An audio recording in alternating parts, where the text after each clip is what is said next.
हर हर महादेव, जय भोलेनाथ। नमस्कार, मैं साधना पांडे मार्गदर्शन पे आपका स्वागत करती हूँ। दोस्तों, मैं बात करने वाली हूँ कार्तिक मास में दीपदान करने की सरल आसान विधि क्या है और क्या 365 जो बाती का दीपक जलाया जाता है वो असल में ये दीपक लगाने का सही दिन कौन सा है, किस दिन इस दीपक को लगाया जा सकता है। तो दीपक जलाने से संबंधित बहुत सारी जानकारियाँ हैं।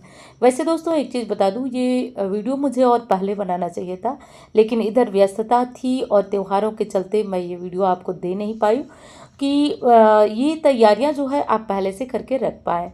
तो अभी जो है महत्वपूर्ण दिन आ रहे हैं कार्तिक मास के, तो इन महत्वपूर्ण दिनों में आप दीपक जला करके और विश्वास मानिए दोस्तों, असंभव से असंभव काम आपके पूर्ण हो जाते हैं। जिन लोगों के हुए हैं वे साफ इसके जो है वो सबूत है कि बहुत तेज जो है वो कार्तिक में आपके काम बनते हैं। रही बात शास्त्रों की, तो शास्त्रों में तो खुद लिखा हुआ है कि न कार्तिक समो मासो न कृते समो युगम न वेद सदृशम शास्त्रम न तीर्थ गंगा समम। यानी कि तो न युगों में कोई सतयुग के समान युग है और न ही दोस्तों तीर्थों में कोई गंगा के समान तीर्थ है। तो इतना महत्व है कार्तिक मास का। इस कार्तिक में दो चीज़ें बहुत ज़्यादा प्रमुख हो जाती हैं, एक तो स्नान और दूसरा दीपदान। दोनों कैसे बताती हूँ आपको। स्नान करने का अर्थ ये है कि हम जल से ही तो स्नान करेंगे और जल में कार्तिक मास में नारायण का वास होता है। जल स्पर्श करना, जल में दीपदान करना, जल से स्नान करना, ये संपूर्ण पापों का नाश करने वाला है। ऐसे में यदि हम गंगा के जल में स्नान करते हैं दोस्तों, तो मन चाहे इच्छाएं पूर्ण होती हैं। कैसे पूर्ण होती है वो भी जान लीजिए।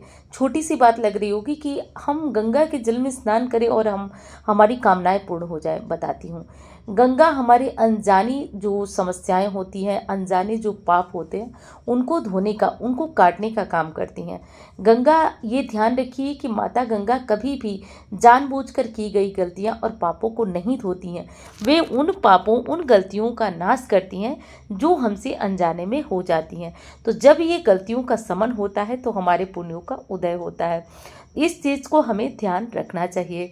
और हाँ, दूसरा होता है दीपदान। दीपदान यदि हम कुछ विशेष वृक्षों के नीचे करें, कुछ विशेष दिनों में यदि हम कार्तिक मास में करें दोस्तों, तो बहुत श्रेष्ठ इसका परिणाम होता है। तो अब चलिए हम लोग जान लेते हैं दीपदान कैसे, किस तरह और किस दिन करना है।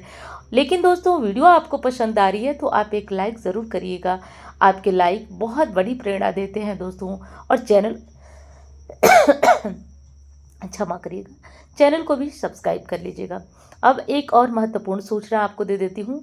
जिन लोगों ने पोटली ऑर्डर किया है उनके लिए, जो लोग नहीं किए हैं वो स्किप कर आगे बढ़ सकते हैं।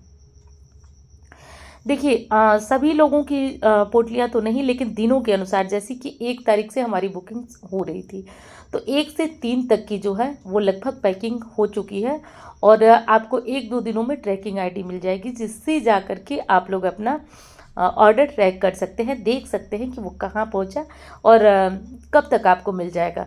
तो पहली ये सूचना है। और दूसरी ये है कि आप लोग, जैसे कि मैंने पहले ही आपसे कहा, कि पेशेंस रखिएगा, क्योंकि मेरे पास लोग कम हैं। तो बिल्कुल भी आप लोग घबराइए नहीं। और बहुत सारे व्हाट्सएप पे भी मैसेज आ रहे हैं कि कब आएगी, कब आएगी।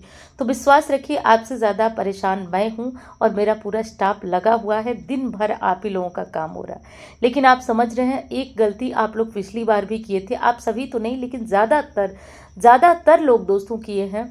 जैसे कि एड्रेस में अपना कोई जो है वो नंबर नहीं दिया है, किसी का पिन कोड नहीं है। तो इस तरह की गलतियां आप लोग यदि हुई है तो एक बार चेक कर लीजिए और अपने व्हाट्सएप में सही एड्रेस क्रमशः दीजिए आप लोग।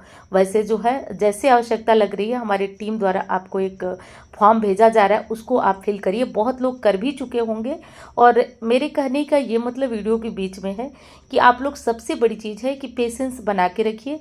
मैं काम कर रही हूँ, मेरा स्टाफ काम कर रहा है, सभी लोग लगे हुए हैं आपके लिए। तो बिल्कुल टेंशन न लीजिए। वे लोग जान लें जो लोग कि छठ पूजा में जा रहे हैं, तो जिनको अभी नहीं चाहिए पोटली, वो लोग अपना कॉल करके और रुकवा दें, और बाद में जब वो अपने घर पे आ जाएंगे तो ले लीजिएगा, क्योंकि फालतू में पोटली वहाँ पहुँचेगी, आप नहीं लेंगे, फिर वो मेरे पास आएगी, फिर आप कहेंगे दोबारा मुझे लगाना पड़ेगा, तो हम और आप दोनों दिक्कत में पड़ेंगे। तो ये चीज़ ध्यान रखिएगा। अब चलिए, मैं ये बात तो अलग से वीडियो में सामने आकर आपसे बताना चाहती थी, लेकिन ये संभव नहीं हो पाया दोस्तों। तो चलिए, इस तरह से जैसे कुछ अपडेट होगा मैं बताती रहूँगी वीडियो के माध्यम से, या फिर इस तरह वीडियो में। चलिए अब हम आगे अपनी वीडियो में पहुँचते हैं।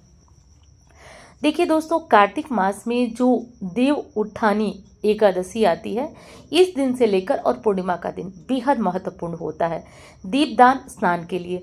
जो लोग पूरे मास स्नान नहीं कर पाए, दीपदान नहीं कर पाए, कोई भी पुण्य कर्म नहीं कर पाए, जिनसे कि सारी चीज़ें छूट गई है, वो लोग तैयार रहें, बिल्कुल कमर कस के तैयार रहें कि ये 5 दिन में आपको स्नान भी करना है, दीपदान भी करना है और सारे पूरे कर्म करना है। इसका पूरा फल आपको संपूर्ण कार्तिक के बराबर मिलेगा। तो ये चीज़ आप लोग पहले ध्यान रखिए। दीपदान करना कैसे है, तो एक चीज़ आप लोग समझ जाइए। बहुत ट्रेंड है ना यूट्यूब पे 365 बाती के दीपक का, तो शास्त्रों की बात भी एक बार सुन लीजिए, जलाइए आप लोग 365 बाती का दीप।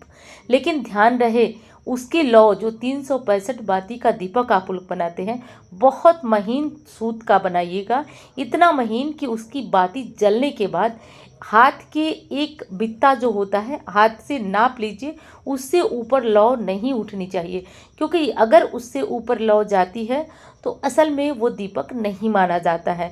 तो जो लोग 365 बाती का दीपक जलाने के इच्छुक है, वो बाती महीन रखें ताकि जलने के बाद उसकी लौ बहुत ऊंची न उठे। पहली चीज़ ये ध्यान रख लीजिए। कब जलाएं 365 बाती का दीपक, तो सबसे अच्छा होता है पूर्णिमा को जलाना। एकादशी को भी जला सकते हैं, लेकिन पूर्णिमा को जलाना सबसे अच्छा होता है। और इस दीपक को कहाँ जलाना सबसे अच्छा होता है, तो सबसे अच्छा तो दोस्तों होता है गंगा के किनारे। अब गंगा का मतलब कि हर कोई गंगा माँ के पास तो जा नहीं सकता, लेकिन हर बहता हुआ जल गंगा ही कहा जाता है। तो आप किसी भी नदी के किनारे इस दीपक को प्रज्वलित कर सकते हैं, बहुत अच्छे और बेहतर रिजल्ट के लिए। और दोस्तों, होती है कामनाएं पूर्ण, और कैसे होती है वो भी मैं आपको बता रही हूँ। तो 362 दिन जो बाती होती है वो तो आप कर लीजिए दोस्तों। आपकी इच्छा हो तो, अगर मैं अपना मत बताऊं तो शॉर्टकट हमेशा शॉर्टकट ही होता है। विश्वास मानिए, लाभ भी आपको शॉर्ट ही मिलता है। तो मैं इसके पक्ष में नहीं हूं, मैं आपको ऐसी चीज़ें बताती हूं जो लंबे टाइम तक आपके जीवन में बनी रहे। तो सबसे पहली चीज़ कि कार्तिक मास में जो ये 5 दिन आएंगे, देव उठानी एकादशी से लेकर पूर्णिमा तक, आपको 5 स्थानों पर दीपक जलाना है। कहाँ पे, तो पहली चीज़ देख लीजिए, रविवार को छोड़कर इन 5 दिनों में रविवार पड़े तो नहीं किया जाएगा, नहीं तो पीपल, आंवला और जो बेल वृक्ष होता है वहाँ पे, तो पीपल, आंवला, बेल वृक्ष और आपके घर की तुलसी मैया। और तीसरी चीज़ है दोस्तों बट वृक्ष। इन 5 स्थानों पे आपको दीपक प्रज्वलित करना है। अब इन 5 स्थानों में यदि आपको बट वृक्ष नहीं मिलता है तो आप गौशाला में जला सकते हैं। गौशाला भी समझ में नहीं आ रही है कि आप गौशाला कहाँ से ढूंढेंगे, कैसे करेंगे, तो आपको देखिए, अब सारी चीज़ें थोड़ी सी कठिन है, लेकिन प्रयास करिएगा। हमारी एक सब्सक्राइबर हैं या फिर कहिए बहन है, बहुत बहुत प्रेम करती हैं मुझसे, ये चीज़ मैं जानती हूँ।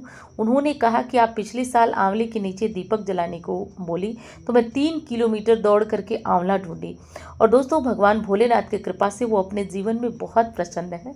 यही प्रयागराज की ही हैं, बहुत दूर की नहीं है, तो बहुत प्रसन्न है। और उनका आज उनके जीवन में मतलब उनको सभी सुख संपदा है, और बार बार बुलाती हैं कि आइए मेरे यहाँ आइए, लेकिन दोस्तों दुर्भाग्यवश मैं पहुँच नहीं पाती हूँ उनके यहाँ। तो ये परिणाम है, यदि आप एक निष्ठता से करेंगी तो निश्चित रूप से आपको इसका फल ज़रूर मिलेगा। तो ये काम आप ज़रूर कर लीजिए। यदि 5 वृक्षों में से कोई वृक्ष नहीं मिलता, कोई बात नहीं, जो मिले उसके पास ज़रूर जला लीजिएगा। तो ये 5 दिन आपने यदि पूरे कार्तिक में न दीपदान किया, न स्नान किया, न कोई भी पुण्य कर्म किए, तो आप कर लीजिए। अब दूसरी चीज़ मैं बताती हूँ कि पूरे कार्तिक मास में और आप क्या कर सकते हैं। आंवला दान स्वर्ण दान के बराबर माना जाता है। तो पूरे कार्तिक मास में जो देवसैनी एकादशी से लेकर पूर्णिमा तक कम से कम 5-5 आंवले का आप दान करिए। 5-5 आंवले निकालिए और किसी आवश्यकता जिसको हो उसको दीजिए। इससे दोस्तों स्वर्ण दान का फल मिलेगा और निश्चित रूप से इस जीवन में तो आप सुखी रहेंगे, आगे वाला जीवन भी आपका सुखी रहेगा। एक चीज़ मैं आपको गूढ़ रहस्य की बात बता देती हूँ, समझ लीजिए। भगवान विष्णु की पूजा से आपका पूर्व जन्म तो संवरता ही संवरता है, आपका आज भी संवरता है, आपकी मानसिक उलझनें दूर होती हैं और आप खुद समझ सकते हैं कि जहाँ पे नारायण की पूजा होगी क्या वहाँ माता लक्ष्मी को बुलाने की आवश्यकता पड़ेगी। वो तो बिना बुलाए ही आ जाती हैं, ऐसी हैं माँ लक्ष्मी। नारायण की बस पूजा कीजिए, उनकी स्तुति मत कीजिए, माँ लक्ष्मी की आराधना मत कीजिए, फिर भी वो आएंगी। ये है नारायण की पूजा का प्रताप और फल। तो धन तो बिना मांगे मिलेगा और सारी इच्छाएं जो सांसारिक कष्ट हैं उससे भी आपको मुक्ति मिलेगी। तो ये है फायदा दीपक जलाने का। कैसा दीपक जलाना है? प्रयास करिएगा कि आप लंबी बाती का दीपक कार्तिक मास में जलाएं। ये कोशिश करिएगा तिल के तेल का जलाएं। ये कोशिश करिएगा कि जो वृक्ष मिल रहा है उस वृक्ष के नीचे आप कुछ भोग लगाकर, और दीपक शाम को हमेशा जलाया जाता है। सुबह जलाने का उस प्रकार फल नहीं होता है, या तो फिर अंधकार में जलाया जाए, लेकिन शाम को जलाना सबसे अच्छा और बेहतर रिजल्ट आपको देगा। तो ये सब काम जो है आप आराम से कर लीजिएगा। दीपक में कौन सा तेल डालना है? तो यदि है, देखिए, सरसों के तेल का दीपक मत जलाइएगा, यदि है तो घी का जलाइए, नहीं तो तिल के तेल का भी जलाया जा सकता है। तो ये करिए। और एक चीज़ और मैं आपको अंत में बता देती हूँ, वृक्ष को छूकर अपनी मनोकामना करिए। वृक्ष, ध्यान दीजिए, वृक्ष जितनी तेजी से आपके काम पूर्ण करते हैं उतने में प्रत्यक्ष रूप से आपके काम जो है वो देवी देवता की मूर्ति से भी ज़्यादा सक्रिय होते हैं हमारे वृक्ष, और तेज वो जो है आपकी मनोकामनाओं को पूर्ण करते हैं। तो चलिए दोस्तों, आपको वीडियो पसंद आए तो लाइक करिए, और हाँ, इंस्टाग्राम फेसबुक में मुझे फॉलो करना चाहें तो कर सकते हैं। और जो नंबर आप यहाँ स्क्रीन पे देख रहे हैं केवल और केवल वही मेरा नंबर है, जिसपे कि कुंडली दिखाने के लिए संपर्क कर सकते हैं। तो चलिए, मिलती हूँ अन्य वीडियो में। धन्यवाद।